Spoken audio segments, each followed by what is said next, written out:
It is only sin that brings unrest. केवल पाप ही है जो हमारे अंदर अस्वस्थता प्रवेश लाता है या बेचैनी लाता है। So it says, let us be diligent to enter into the rest so that no one will fall through that example of disobedience. और फिर एक बार 10वें वचन में वो कहता है, क्योंकि जिसने उसके 11वें वचन, अतः हम उस विश्राम में प्रवेश करने का प्रयत्न करें, ऐसा न हो कि कोई जन उनके समान आज्ञा न मानकर गिर पड़े। Then he goes on to say one statement that has helped me greatly, that is in verse 13. और फिर आगे जाकर वो एक ऐसा कथन कहता है, एक ऐसा वाक्य कहता है जिसने मेरी बहुत ज़्यादा सहायता की है, where it says, this expression, everything is laid, the last part of verse 13, 13 वचन का अंतिम भाग, everything is laid bare to the eyes of him with whom we have to do. परमेश्वर, उसकी आंखों के सामने सब वस्तुएं खुली है और प्रकट है। किसकी आंखों के सामने? जिससे हमें काम है, या इंग्लिश में जैसा वाक्य लिखा है उसमें लिखा है, जिसके प्रति हमें जवाबदेही है या जिसके प्रति हम जिम्मेदार हैं, उसके आंखों के सामने सब वस्तुएं खुली है।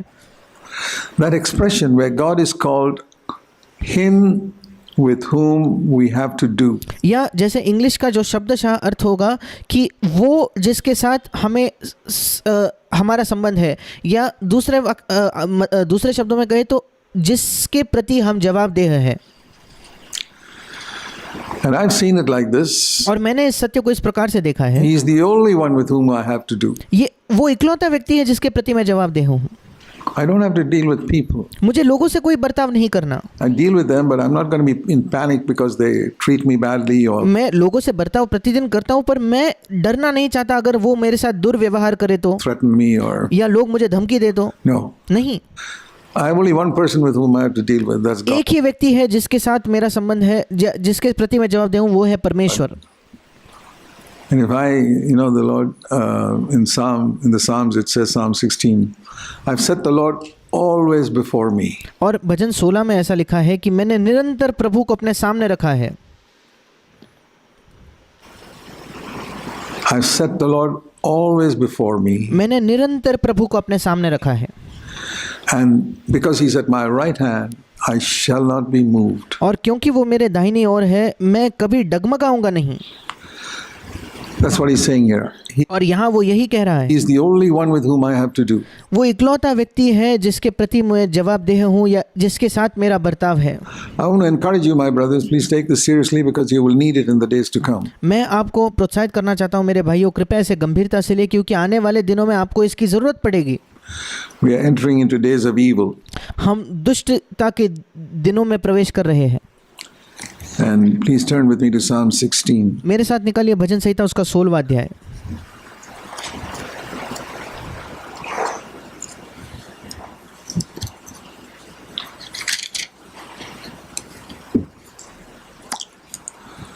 Verse 8. उसका 8वां वचन।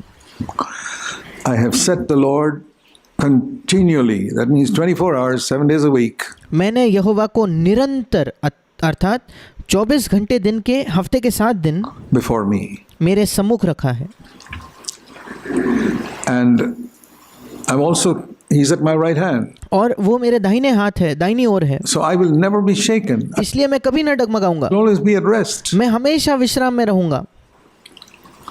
This is a very important verse. It's been a tremendous help to me. ये एक बहुत महत्वपूर्ण वचन है, इसने मेरी बहुत ज़्यादा सहायता की है।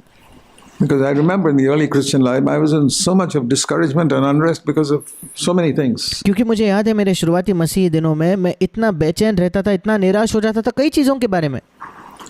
I wish I had been told this as soon as I was born again, that God wants you to live a life of rest from day one. मैं सोचता हूँ कि काश मुझे ये बताया गया होता मेरे नए जन्म के तुरंत बाद कि पहले दिन से ही परमेश्वर चाहता है कि तुम विश्राम में अपने जीवन को जियो।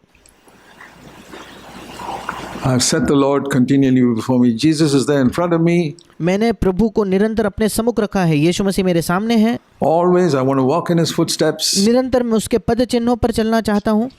I want to please him. That means wherever I go, I'm aware of the fact, it takes time to develop this consciousness.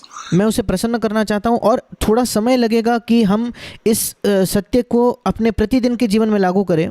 That I'm in the Lord's presence. या हम इस एहसास को विकसित करें कि मैं प्रभु की उपस्थिति में हूँ। Be careful in the way I speak to people. और क्योंकि मैं प्रभु की उपस्थिति में हूँ, जिस प्रकार से मैं लोगों से बात करता हूँ उसमें मैं सतर्क रहूँगा।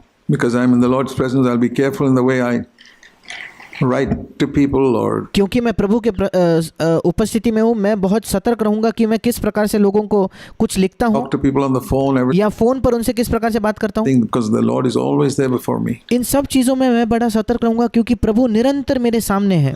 My dear brothers and sisters, develop this habit. मेरे प्रिय भाइयों और बहनों, इस आदत को विकसित कीजिए। We should develop it from the time we are born again. हमारे जिस समय हम नया जन्म पाते उसी समय से हमें इस आदत को विकसित करना है। One of the reasons of why we need to be filled with the Holy Spirit एक कारण क्यों हमें पवित्र आत्मा से भरे जाने की जरूरत है, is so that we can have this consciousness of the Lord before us all the time. ताकि हमारे अंदर ये एहसास हो निरंतर कि प्रभु हमारे सामने है।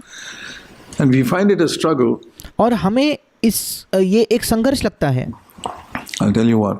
Ask मैं आपको बताता हूँ क्यों। the Lord to fill you with His Holy Spirit. आप प्रभु से मांगिए कि प्रभु मुझे अपने पवित्र आत्मा से भर दे। I could not experience that till I asked the Lord to fill me with His Holy Spirit. मैंने इसका अनुभव तब तक नहीं किया जब तक मैंने प्रभु से ये नहीं मांगा कि वो मुझे पवित्र आत्मा से भर दे।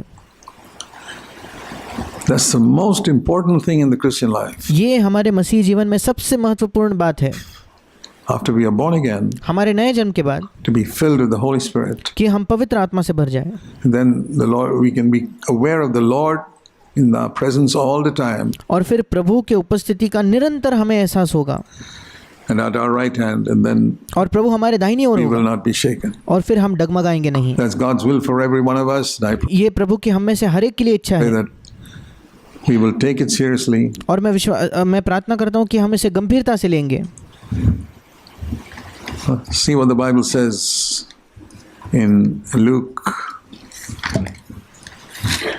in chapter 21. देखिए बाइबल हमें क्या बताती है लूका उसके 21 अध्याय में।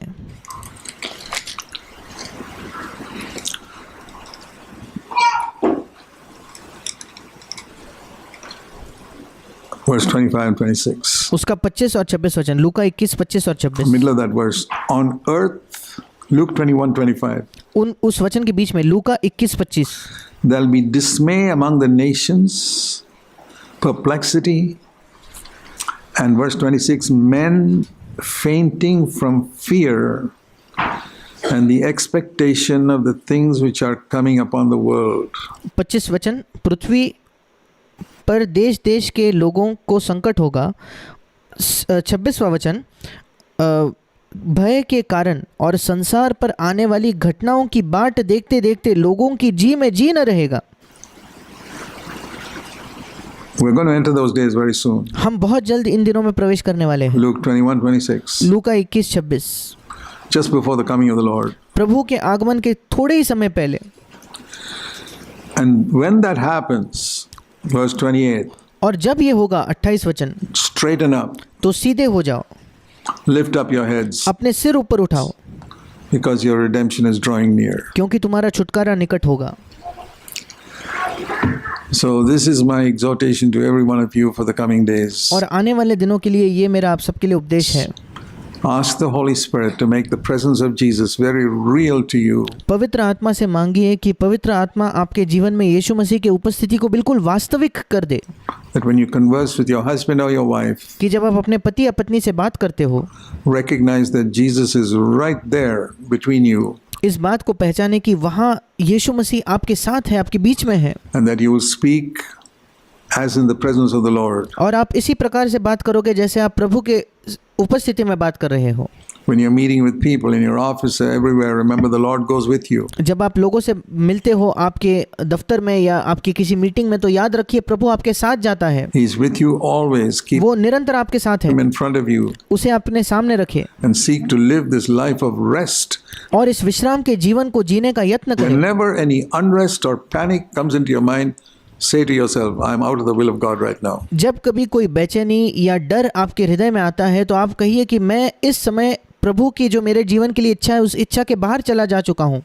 I'm not in the will of God now. मैं प्रभु की इच्छा में नहीं हूँ इस समय। If you go to bed and you're tossing around and thinking this thing and that thing, the other thing, अगर आप सोने जाते हो और आपको नींद नहीं आ रही, आप सोच रहे हो, करवटें बदल रहे हो, ये सोचकर वो सोचकर उस चीज़ के बारे में सोचकर, rebuke the devil and say, I'm not going to listen to you, Satan. शैतान को डांट कर कहिए, शैतान मैं तेरी नहीं सुनने वाला।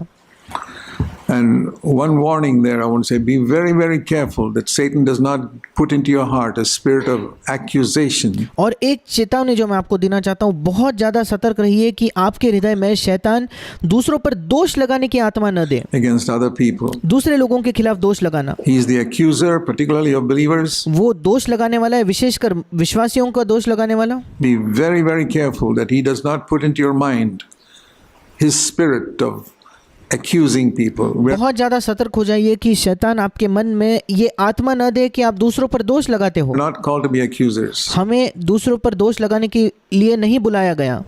We got to leave many things with God and say, Lord, if something you don't understand, leave it with the Lord. हमें कई चीज़ें परमेश्वर के पास छोड़ देनी है। अगर कुछ चीज़ों को आप नहीं समझ पाते, परमेश्वर के हाथ में उसे छोड़ दो, Let him deal with it. परमेश्वर उससे निपट But लेगा। don't get into the spirit of accusation, because that is something that brings a lot of people into unrest. पर लोगों पर दोष लगाने की आत्मा में मत आना, क्योंकि ये ऐसा कुछ है जो कई लोगों को बेचैन कर देता है, विश्राम से उन्हें हटा देता है। So my advice to all of you is God will help you to enter into this Sabbath rest of His. There और मैं आप सबको यही मेरी सलाह है कि परमेश्वर आपकी सहायता करेगा कि आप इस सब्त के विश्राम में प्रवेश कर सको। remains. Let me conclude with this verse again, Hebrews 4:1. Please take that and meditate on it. मैं फिर एक बार इस वचन को पढ़कर अंत करना चाहूँगा। इब्रानियों 4:1, कृपया इसे पढ़कर इस पर मनन कीजिए। He who has ears to hear, let him hear. जिसके सुनने के कान हो वो I सुने। believe it's very important for the days to come. मैं विश्वास करता हूँ आने वाले दिनों के लिए ये बहुत महत्वपूर्ण है। 4:1. इब्रानियों 4:1, Let us fear when a promise has been given to us of entering into His rest. Any one of you should seem to come short of it. The Holy Spirit will help us. इब्रानियों 4:1, इसलिए जबकि उसके विश्राम में प्रवेश करने की प्रतिज्ञा अब तक है, तो हमें डरना चाहिए, ऐसा न हो कि तुम में से कोई जन उससे वंचित रह जाए। पवित्र आत्मा हमारी सहायता करेगा। You will need this word, my brother, sister, in the days to come. आने वाले दिनों में मेरे भाई मेरे बहन, आपको इस वचन की ज़रूरत पड़ेगी। Amen. आमीन।